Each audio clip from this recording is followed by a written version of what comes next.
We are live. This is Literary Roadhouse. One short story, once a week. I'm Anais. I'm Gerald. I'm Rami. And I'm Maya. Before we get started, we have a couple announcements. First, I want to introduce the Bradbury Challenge. This is going to be a new podcast starting January 2016. For this podcast, me, Gerald, and a new addition to the Roadhouse, Chrissy Moss, will be writing a short story every week and then coming to the podcast to talk about our experience for trying to finish the Bradbury Challenge. And if you like Literary Roadhouse but wish it was full-size books once a month, wow, how specific. It's totally happening in January. Our first book is Margaret Atwood's The Heart Goes Last. Get a copy, read it, and then join us for the discussion. And I'd just like to say before we start, sometimes we get a little bit excited in our discussions. So if we do, we'll put a ratings notification in the show notes and on iTunes. So check before you allow your children to hear. And if you haven't read Wagons by Padgett Powell, you know what to do. Stop the podcast, read it, come back. It's super short, or don't, because we're going to summarize it for you. So the narrators of the story are frontier men settling the West, presumably in the 1800s. The wagon boss laments their lack of purpose, briefly compares their state of being with General Custer's, randomly, and ponders the utility of tiaras that they're transporting out west. He recalls a run-in with Native Americans. His settlers consider the benefit of keeping a tiara or two, and if this summary sounds zany, that's because the story is zany. I'm glad you consider it zany. I'm still not sure how I feel about this story. The first time I read this, I was kind of exhausted, and the words seemed to jumble together. It just didn't hold me. The language wasn't exceptional to hold me, and the plot wasn't like really strong to hold me, and so I was kind of like, what am I reading? Am I reading like thoughts? So I don't know. Something about the story just didn't click with me. I'd love to hear what you guys thought. Yeah, for me, I as soon as I started reading it, I thought it's a story that needs slow reading. You can't just zip through it. There's a lot of language in there, a lot of sort of intricate sentence construction, and it's an interesting book, interesting story. I still don't know how I feel about it either. So there we go. Rami? Uh-oh. Did he like it or did he hate it? That's the question. Do we want to take a vote?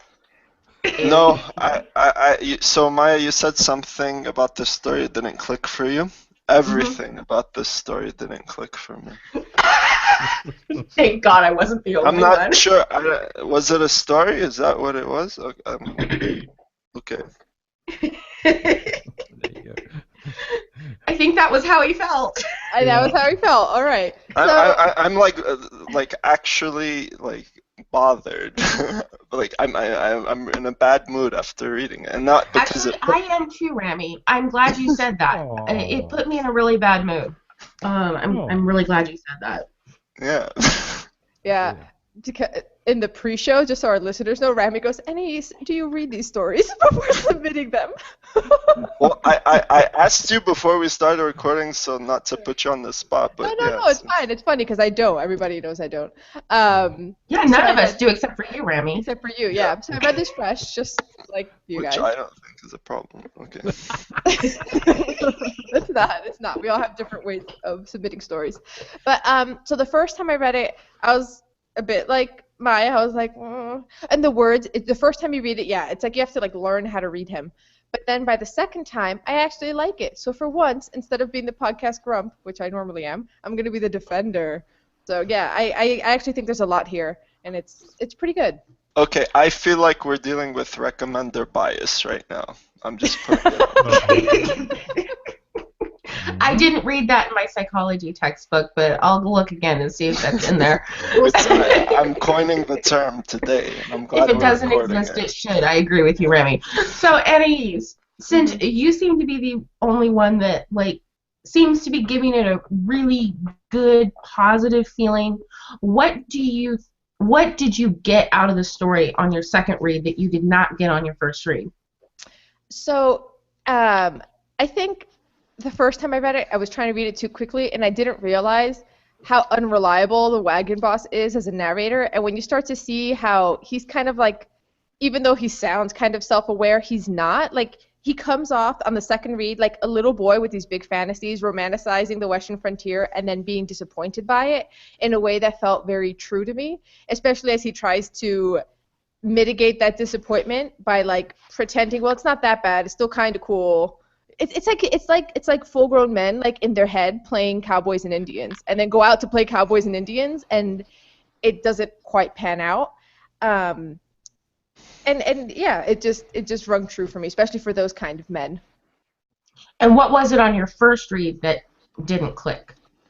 I think on the first read, there is something about the language. I think, I don't know anyone who speaks this way, so it was kind of like there was like a rhythm to it that I was like, I gotta figure out this rhythm to get into it. Like, there were some sentences that were purposefully running on, like that was part of the design. One of my favorite sentences is a run-on. But because they were run-ons, I'm like, I don't understand how this clause relates to the other one. Like, there was a little bit of parsing I had to do in places. Interesting. How about you, Gerald? Yeah, and I think, yeah, the first read through was just strange. I think because you can't place the story. You know it's about the frontier at some point in time. I don't know when the point in time is because there seem to be modern references in amongst it. So it's almost like a mashup. But the language also didn't fit, and the thought processes didn't fit. But then on second read through, actually that comes kind of good, because then you think, as the reader, you're being punched around the face because you say, aha, you thought this was a wild old Western thing, but actually it isn't. And when you read, I don't know, it sounds a bit condescending, but maybe because I started to get it, and I think when you sort of understand that he's deliberately conflating two different ideas, or two different times, or two different thought processes. So he's putting this idea, and the frontiersmen are questioning whatever they're told to do, and why should we have to do it? Then putting it in that sort of time frame mixes it all up, and it makes sense. Yeah. I did not have that experience. Sorry, Yeah, I had to. thanks for pointing that out, Gerald. Yeah, I did not have that experience, and maybe I need to read it again. But quite frankly, I don't want to. Yeah, same here. Yeah, this is one of the few stories we've read where within like the first paragraph, I was like, I don't want to finish this, and I haven't had that experience before. Part of it, and I'm gonna come off like Gerald does sometimes. Some of the narrator, how he refers, how like the amount of just pure disrespect to the natives bothered me to the point where I could feel myself emotionally shut down a little bit, so I had to stop reading and like go take a breath and be like, okay, I can read some funky stuff, I can read from people I don't like. Why is this bothering me so much? I read serial killers, racist people, freaking the whole 9 yards, and none of it bothered me the way that the opening of the story did. It just left a really nasty taste in my mouth that made it hard for me to keep going. And I haven't really had that experience before. I mean, you've seen me, Gerald. I can read just about anything, and I'm like, it's just the way they feel. and you've, as you say, you've chided me over my feelings towards the story when it's just a story. But the feelings that I had towards this story totally made it almost impossible for me to get through it. And then the conflation, I felt very ungrounded reading it. Partially because I couldn't place it, like you were saying. When he threw in power up the bulldozer, I was just like, okay, now I'm lost. The summertime lyrics, I don't know. Yes. Excuse me. 1 minute, and then it took me a while to figure out if it was real tiaras or if that was just like a derogatory word for like Indian headdresses. I was like, if they were like tiaras. literally talking about tiaras or not, or if it was a metaphor for something. The whole story left me very ungrounded, which may very well be on purpose because I'm assuming that the characters feel this way. If you're settling the West and everything, you're gonna feel ungrounded. You don't know what's gonna come and attack you at any moment. But yeah, it made it very difficult for me, and I couldn't find one thing to hold on to. I always like to find one thing. It doesn't have to be everything, but a plot or a character or the language. I need to have something to grasp onto, and I really struggled with this one. Yeah, it's interesting, Maya, that I noticed we both were bothered, but I think in different ways. Because for me, it wasn't about the content as much as the actual story itself. Just, I feel bad calling it a story, just giving it that much respect, but I don't. Ouch! Wow, Remy. Tell me how you really feel, Remy. Here's the. All right, because Gerald already touched upon this. This isn't dialogue of frontier men settling in the West, so it's not believable. But he suggested, okay, he's intentionally mixing these two different thought processes. But if so, I think whatever point he's trying to make would have been much more effective if he did it within that era and time period and just wrote a story about men in the West. I actually, because I really didn't know what was going on, I tried to research it, and unfortunately, because I think it's been published fairly recently, there hasn't been a lot, but according to Publishers Weekly, it meditates on the settling of America.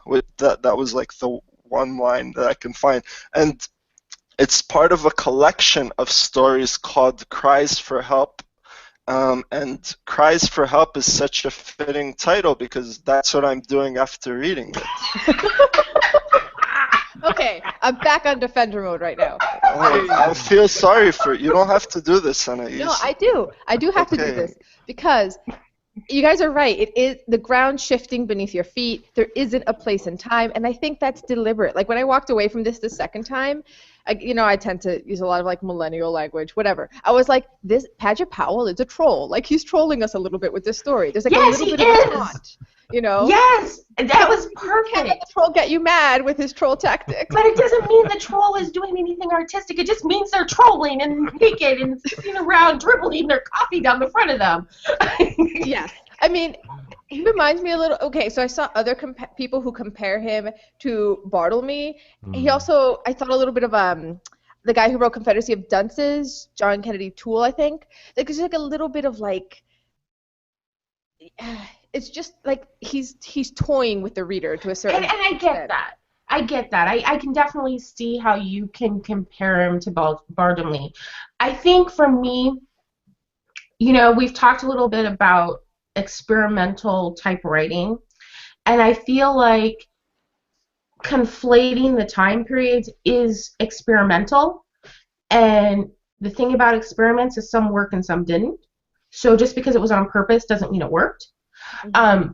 I definitely think it was on purpose. I mean, he wasn't accidentally, like, this isn't like a rookie writer.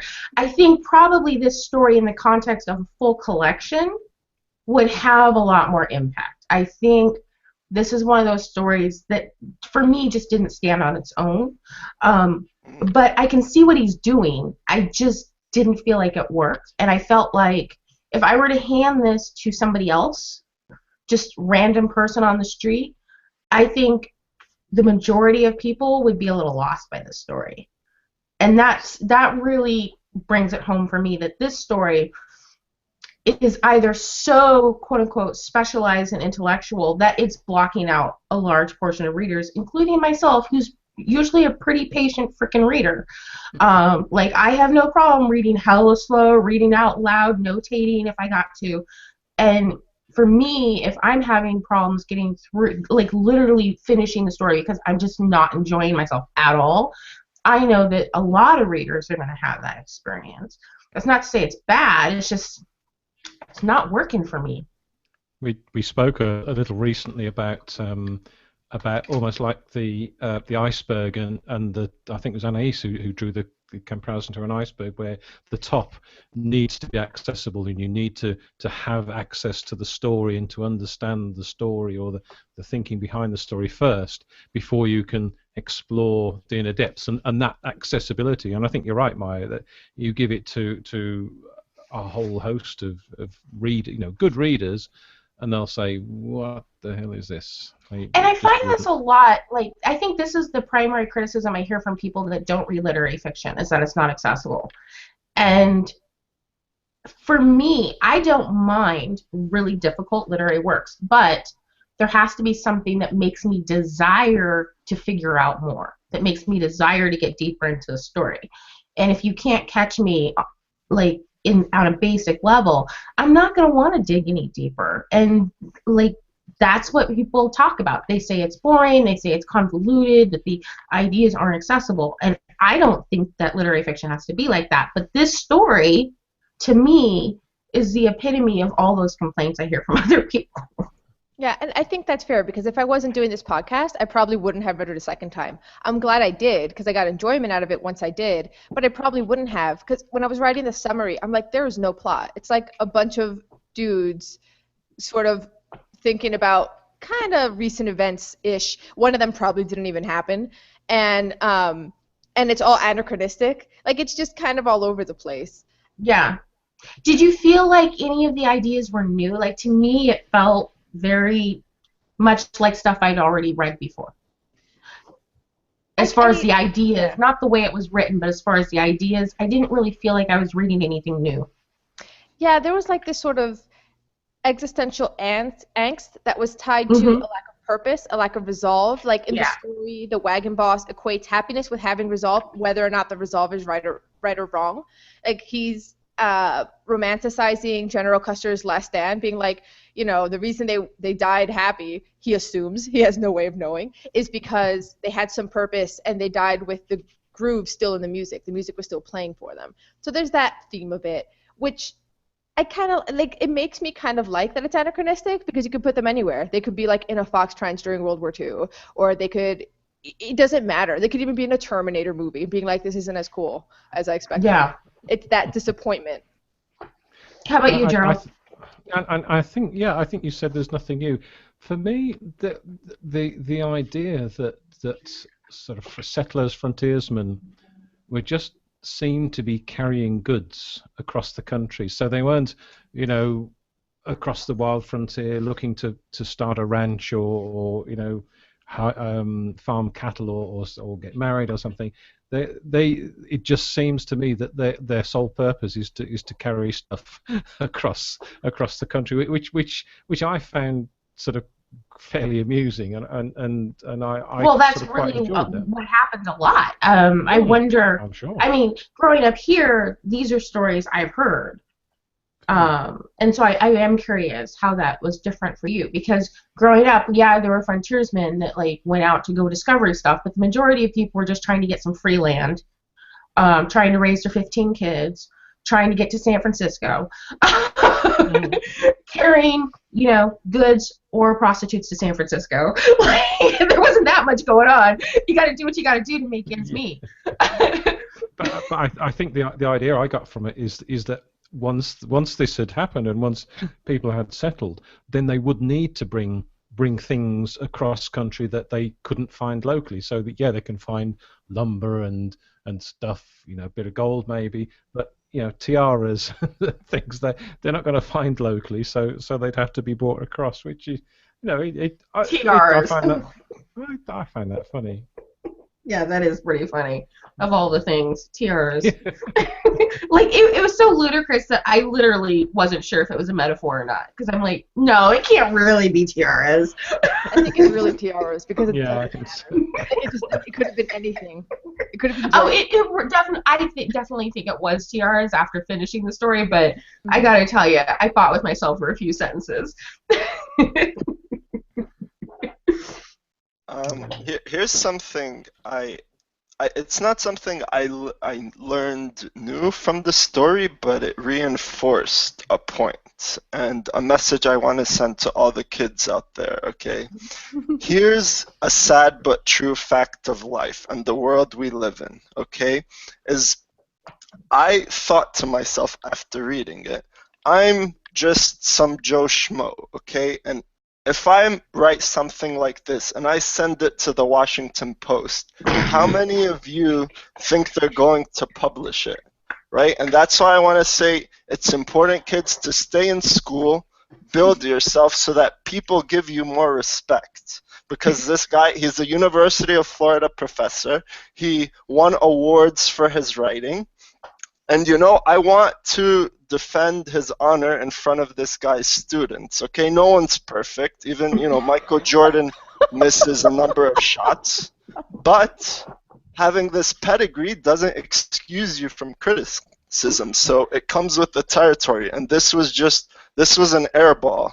Or to put it in parlance familiar to Gerald, what the bloody hell? Thank God it was short. Thank God this story was short. Maya, when this episode goes up on the website, can we change the title to an airball? Powell. All I gotta say, Annie, remember that review that we got after the Hemingway episode where we were called vapid for saying that Hemingway wrote that story and it wasn't a good story, but just because he was Hemingway, he got a pass. Mm-hmm. He just essentially said the same thing. We've said it a few times. We're kind of a little bold. But he was less vapid, I think. I think, of course, one of the hallmarks of humility, too, is recognizing your own limitations and that which, you know, I don't know. And I'll admit I don't have the literary pedigree of this author or even of some of you, but I'm speaking on behalf of the demographic I represent, which you told me before that maybe there are people out there like me. Stay the hell away from this story. Don't even bother. This is the hugest rant I've ever heard. Duck the flying pigs because I agree with Rami. Yeah, no, it's fine. I'm still going to be over here defending it. And, I think you're right. There aren't necessarily messages we've never seen before, but pretty much every story we've read on this podcast. Yes, but you do it in a novel way, and you make sure that if you do it in a novel way, you at least grab the reader so that they're willing to ride with you on that journey through that novel way that you're expressing it.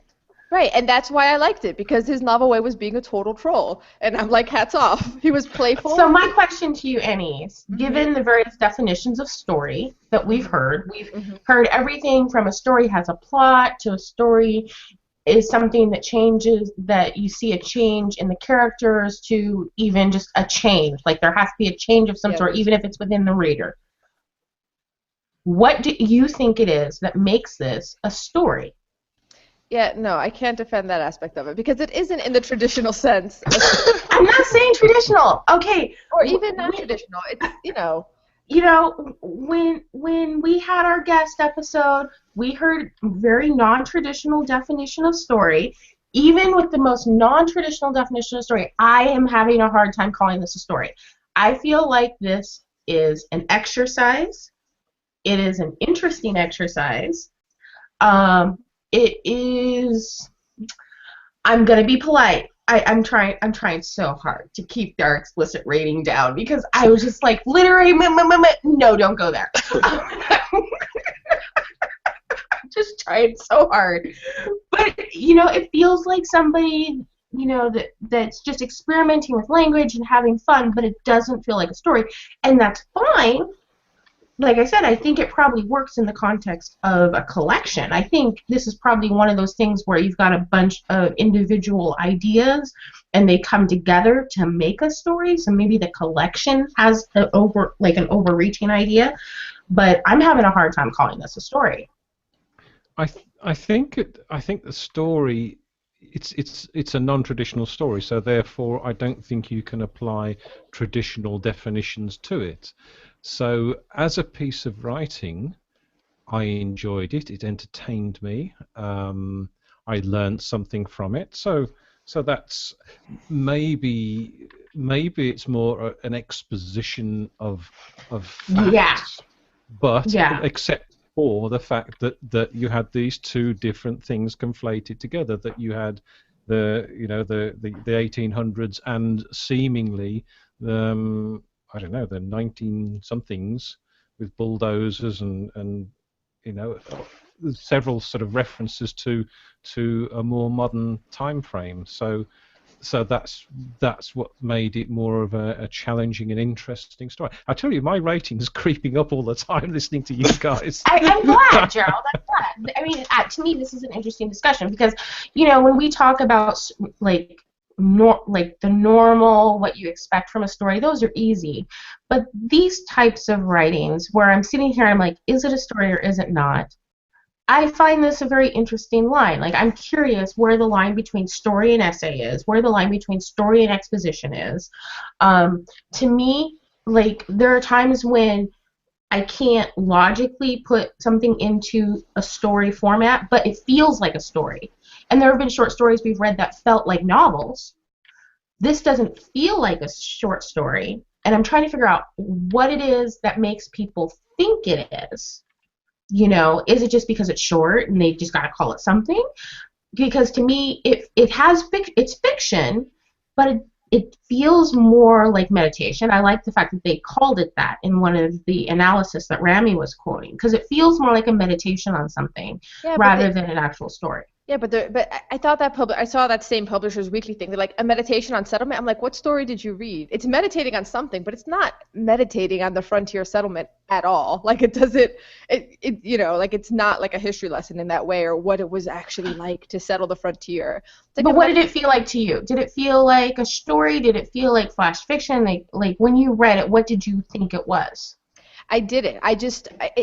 When I was doing the summaries, when I realized, okay, this isn't really a story because I can't summarize it like I would summarize a story, but I just liked, it was kind of like unpacking for me, and maybe because I see some of this in my father, where it's like you had a certain expectation, or there was like a shiny, gleamy veneer version of what it's like to be a man in whatever time period, it doesn't matter, and then the expectation always kind of falls short, and he came at that in a playful way. And he reinforces the idea that these guys are like macho men, because at the end it's basically like conceal, don't feel about everything. But at the same time, like when you hear them talking, you're like, you're not as macho as you all think, right? Because I think the line that sold it for me, which is rare, it's rare that I have a story where I'm like, this is the line that made me like it. But the line that made me like it was when after the settlers speak, it goes back to the wagon boss, and he says, the Indians have not manifested themselves on the ridge line surrounding the hills in such a prodigious number that we lose our breath, wonder if we're in some kind of eclipse, find ourselves indeed in some kind of eclipse, that our very lives, like he has this whole battle scene that didn't happen. Tomahawk storms, a hurricane of stone and hoof and yelling paint, buckskin blood, and everyone, including ourselves, hitting each other. It's just like, it's a thing that didn't happen, and here's this full-grown adult man who is doing something supposedly important, like transporting stuff across a massive country that still hasn't been tamed, and he's like fantasizing, like battle fantasizing. Yes, but if I have to diagram your sentence to understand that that's what you're doing. Yeah, I did have to read it like, I'm like, oh wait, that not is key. This never happened. It's interesting that you pointed that one out, because that was one of my pieces of evidence for why I'm distracted by the writing. Yeah. It's that whole thing you read is one sentence, and that was basically like a paragraph-long sentence. Yeah. And I feel the same way, and I read Virginia Woolf a lot. Okay, but Virginia Woolf's musical, like the cadence carries you there. You know where everything is supposed to be because her sentences are like music. Whereas this guy just threw a bunch of words against the wall and stuck. No, there's another one that there's another one which it's talking about, you know, the ordnance questions, the panniers, the supply lines, the weather. It's summertime, the living is easy, except it's 100 in the shade, and except there's no shade. And I just love that line. I love that because you can't, you know, it doesn't have a nice. It's like the whole story. It doesn't have a nice beginning, middle, end structure to the sentence. You sort of get to the end, and then there's another bit, and then there's another bit, and it kind of reminds me of when my daughter was in 3rd grade and she would try to tell me a story. Yeah. And she didn't know how to summarize yet, and then she just kept adding stuff to it. But that's another point, like emphasizing that frontier men don't talk like this. I know there's a movie, The Reverend, coming out, which I hope You don't will know what finally frontier get men Leo. talk like. Were you a frontierman? No, but I mean, based on how You've it's seen the depicted, films. based on exactly, and that's all we can go by, because obviously the time period is long gone. But or stories or anything, it's just like and again, maybe it is intentional, but I think whatever point would have been much more impactful and effective if he just stayed within that framework and didn't try to make it anachronistic, like Anais said. See, I'm Okay, I fine with love the this. anachronism as long as it was made to work. I think some very simple changes could have definitely made the story work for me. I think he could have kept the weird, like experimental stuff, and and added a through line, something to that the reader could grasp onto that would make them want to explore the language more. I think that would have fixed all of my problems with the story. That through line could have been plot. It could have been one character that I'm following. It could have been something really, really simple. Um, but I needed that. I needed that. Yeah, and It's not often a story makes me feel stupid, and this story kind of made me feel stupid. I'm like, what am I not getting here? What am I missing? What am I not seeing? Like that whole feeling as I'm reading the story. And that's not a good place to be as a reader. yeah, and here's something I just realized about what you call this experimental writing, right? To compare, humanities to the hard sciences, okay? In science, if someone conducts an experiment and the experiment fails, right, it's very unlikely that those findings are going to be published. And I No, think they get we should. published, but they get published saying this failed. This is what we need to do next time.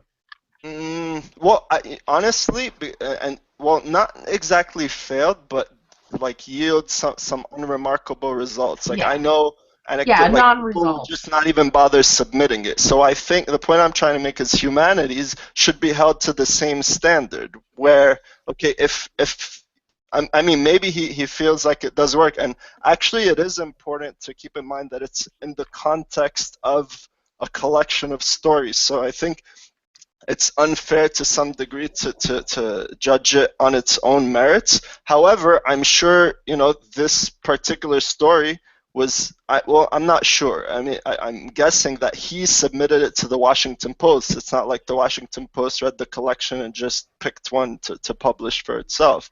And I think it's similar to, so in music how you have albums, and for some artists, like he might include a track that's really not even a song. It's just sort of like a transition or people talking or some other various sound. So we can't pull that one out. Yeah. So we can't pull that one out and say this is representative of the whole album. So I think that might be something that we're dealing with here. But again, if he is the one who submitted this to the Washington Post, then it's inexcusable. Well, two Because things. Two things. Usually, when you're talking about a high-profile author that has a collection, usually the agent actually places the story. This probably isn't something this wouldn't be something that he would submit. This would be something where the agent went to the Washington Post and said, he's got a new collection coming out. Do you want one of the stories? And they would say sure, and they'd give him one.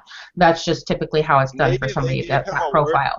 Maybe they, and this is really conjecturing here, maybe they were like, okay, but it has to be within this word count, and this is like the one he found. Who knows? But I did want to take issue with what you said about the experiment. If it's experimental, it shouldn't be published, because I take issue with that, and here's why.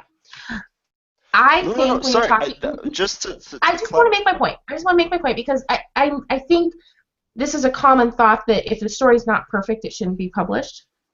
And for me, I'm starting to be very interested by experimental writing, and I'm thinking that this story may not necessarily work, but the next person that attempts this technique, it may. And if nobody publishes their bad findings, then eventually we may never have that amazing story of the century that pops up 20 years later. So I'm all for publicizing a wide variety of work, even work that is extremely non-traditional and won't work for the majority of readers. So while I did not like the story, I'm stoked that it was in a high-profile newspaper like this, because it is very unconventional. If I wrote this, there's no way anybody would publish it. And it sparked a lot of ideas in me as far as my own writing. And it has expanded me in that way. So, okay, in the definition of story that Roz Morris gave us, there had to be a change of some sort. I will say that this story changed me because it gave me the idea of, conflating time in a way that I hadn't necessarily considered before. So I'll give him that. I'll throw him a bone. I have a feeling he doesn't need the bone. He's fine. Yeah, he's fine. It's funny because I can tell he's a very gifted writer, but man, the story just did not jive with me at all. I love the fact that Rami's offended by the fact that this was published. I know, it's awesome. That's why we love Rami. Yeah. And I totally get where he's coming from, because if I wrote that, like seriously, if I submitted that to any journal as a new author, they would just be like, you've got time shifts, you need to learn basic POV. Like, they would have just torn me apart. They would have just given me a normal rejection letter. But because he's a high-profile author, he has more room to experiment with language than other writers do, which makes me a little sad. That's why kids should stay in school and build that foundation to get to that level. Yeah, and then they can be boring writers that write the same stories as everybody else in their cohort. Oh, not Everybody's. necessarily. I mean, this guy's a professor, right? And he's still doing this stuff. No, it's true. It's not like if you go to the school, you will come out writing the same way. But I feel like even on this podcast, we've had a little bit of like the criticism that people make of MFA, that stories tend to come out sometimes feeling a little like the tone, everything's gray, everything's maudlin, which is kind of like in a way why I appreciated this story, because this is a story that if you wanted to make this point about, like men being kind of disappointed with what life ultimately offered, this could go maudlin quickly, and it didn't, and I appreciated that. Yeah. And also it's it's a tough life on the trail, and they could be all. I love the fact that he was making patterns with the tomahawks. Yes, now that I could totally see. Yeah, but I don't think that actually happened. That whole battle scene, either it didn't happen at all, or it didn't happen the way he said it, because I already don't trust this narrator. Like, this is not a true story. You know what I pictured when I read that? I pictured someone who just came off the battle line and he's lost it a little bit, and it's like, he's sitting there kind of rocking back and forth, babbling to himself, lining up the tomahawks. I'm like, whoa, that was a visual. That was a majorly potent visual. And the winking pony. The winking pony, yeah, that's right. Yeah, he wasn't okay during that part of the story at all. Yeah, but and I love that part of the story a lot. Yeah, but I still think in the retelling, though, he's exaggerating it to make it seem more interesting, more intense. Because if the battle wasn't intense, that's embarrassing. Like, it was probably like 2 Native Americans. It's too embarrassing. It's the fish that's this big. Like, that's how it read to me. Yeah, it's like me, like 2 weeks after I ran an ultra marathon and then I hurt my foot falling off a chair because I missed it with my butt. It's like, you don't tell people that's how you got injured. No, I was running, there was a bear. Yeah. You don't tell them the truth. Yeah. So are we ready to rate this mess? I mean, this story. You know what's funny? That actually slipped out. That was not on purpose. Freudian slip. Which is even worse. Yeah. I'm sorry, Padgett. I'm really sorry. I tried. I gave your story a good try. I like you as a person. See, I'm trying to take a lesson from Rabbi here. I don't want to hurt his feelings. Oh. I don't think his feelings will be hurt, guys. I don't know. We're kind of sensitive, Yeah. I was a little rough. Rami. Yeah. Rami made me look good. And look, Mike, you're saying you tried. I really tried to. I really wanted to. It just wasn't there. Yeah. So who wants to go first? Why don't we start on a high note? Anais, what do you give this story? Okay, so I'm torn. I originally wanted to give it a 5.5, but I feel like What? Yeah, it was good. But I think because you guys are struggling with it so much, and I know Maya, you're a really patient reader who puts in the work. I need to take that into account. I think, because I think part of why this is a 5.5 for me so much is because I like trollish stuff. Like I like when people. Do you like Donald Trump? No, because he's serious. Padgett Powell is not being serious right now. So, yeah, I'm. But if it was a 5.5 for you, then own your 5.5, Anais. Yeah, it's a 5.5. I really like it, and you know what? I like it so much that even though this isn't a 6 for me, I'm not going to bang the table and force this down people's throat. I know that in Cries for Help, there's probably 6s in there for me. Yeah, I think there probably is. I actually think that if some of his collection consists of longer stories that have more like of a through line, I actually think I might like his work. Yeah, I think he's probably one of those writers that is more enjoyable with more breathing room. Mm-hmm. Who's gonna go next? Not Gerald, because Gerald's is gonna be a little high. He should go last. So we. Okay, Rami. High, so low. we're allowed to do like half-point increments, right? Yes, you can go as low as a half point. 0.5 for me. Wow. Yeah, Rami.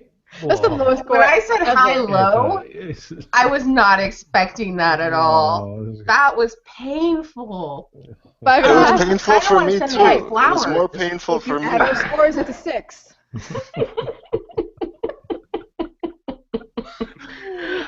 Okay, I think I'm going to go next. Yeah, I really struggled with the story. I did not want to finish reading it, but you guys reminded me that there were some major visuals, there was some imagery in the story that was really potent. I need to give him credit for that. And his use of language was interesting, even though it was sometimes hard to follow. So I'll give him a little bit of credit for that. I'm going to give him a 3. Okay. Wow. And you struggled to get there, didn't you? Yeah, I really did, man. I was at a 2 when I came onto this podcast, but you're right. Like there were some visuals that were amazing. It was just hard to get to them. And for me, well, I started at a 4 and crept up, and I'm now at a very, very solid 5. I really enjoyed it. Anais, did you drug him? What did you give Gerald? I blackmailed him, guys. You blackmailed him if you didn't. I have over his head. You said you weren't going to say anything. Okay, so what are we all fighting for next week? I'm going to throw in the same story I've been throwing in because, dang it, I want to read this story. It's a really famous Korean short story. I want to read something from Korea. It's A Shower by Hwang Sun Wong. I'll throw in we've gone back to Carve magazine again. Woo! We like that magazine. I'm going to get in that magazine one of these days. And the story I want to read is Arrangements by Charles Watts. I'm sticking to mine from last time as well. 3 Questions by Leo Tolstoy. Okay. Looks like we'll be good no matter who wins. Yeah. We're playing a Rootin' Tootin' Wild West trivia game. Okay, so multiple choice, it's fine. Tolstoy it is. Okay, I'm going in the order you guys appear. So, Gerald. You. Which of the following was called the gun that won the West? Was it a Colt 45, a Winchester 73, or a double-barrel shotgun? My first thought before you said anything was Colt 45. Nope, it was a Winchester. Oh, no. You knew that, Maya? Yeah, I did. Oh. It was probably the only one I did know. It's killing me. Come on. I live just a couple hours away from Winchester Mansion, so, you know. Ah, okay. Know that. Well, maybe you'll get this one because you're next. Oh, great. So, Clay Allen was a hot-tempered gunman who had a toothache one day, so he rode into Cheyenne, Wyoming, and got a dentist. But the dentist pulled out the wrong tooth. So what did Clay do? Did he rip out some of the dentist's teeth, punch him, and break his jaw, or nothing because he was too drunk and didn't notice until the next day? Nothing. No, he ripped out his teeth. This guy was crazy. He ripped out the dentist's teeth. Wow. Yeah. My jaw hurts. Okay, Rami. Jay McCall shot Wild Bill Hickok while he was playing poker. The hand that Hickok was holding is known as a dead man's hand. What is it? Is it an ace of clubs and spades and an 8 of clubs and spades? Is it all the face cards and an ace of diamonds? Or is it a queen and all 4 suits? Queen. Nope. Ace of clubs and spades, 8 of clubs and spades. Okay. No. You guys gotta guess a little better, because why would Yeah, I anybody know, we this? suck. Come on. Gerald. Yo. Poker Alice Tubbs is a famous woman gambler originally from Devonshire, England. In her day, she was known for what? She won 4 brothels in a poker game. She broke the bank at the Golden Dust Casino in Silver City, New Mexico. Or she shot anyone on the spot who said she was a cheat.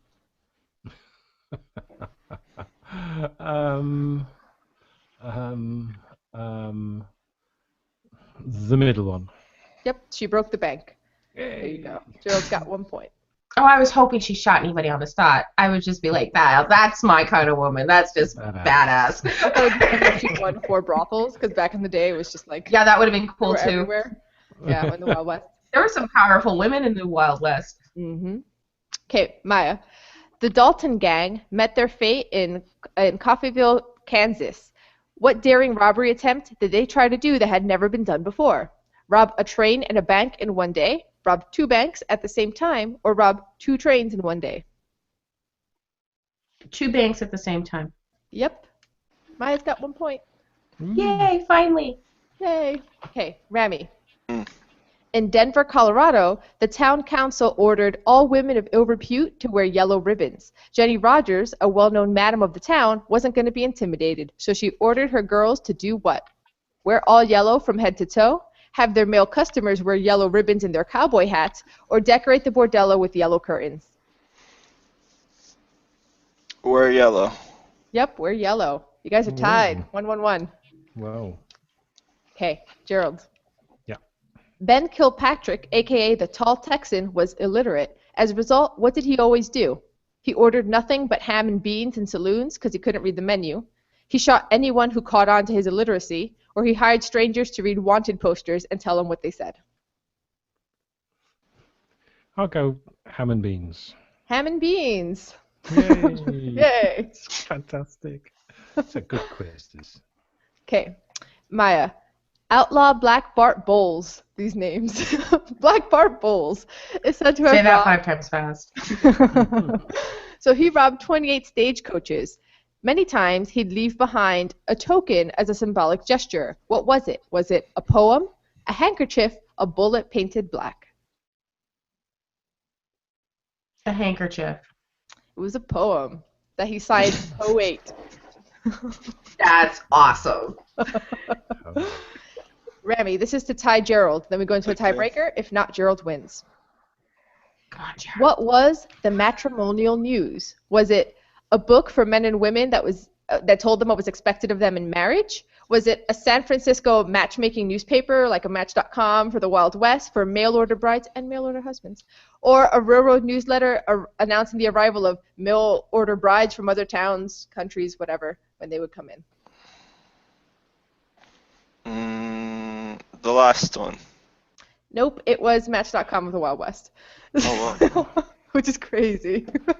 How Okay. else were you going to meet people? You got 20 people in town, and half of them are your relatives, you know? You got to do what you got to do.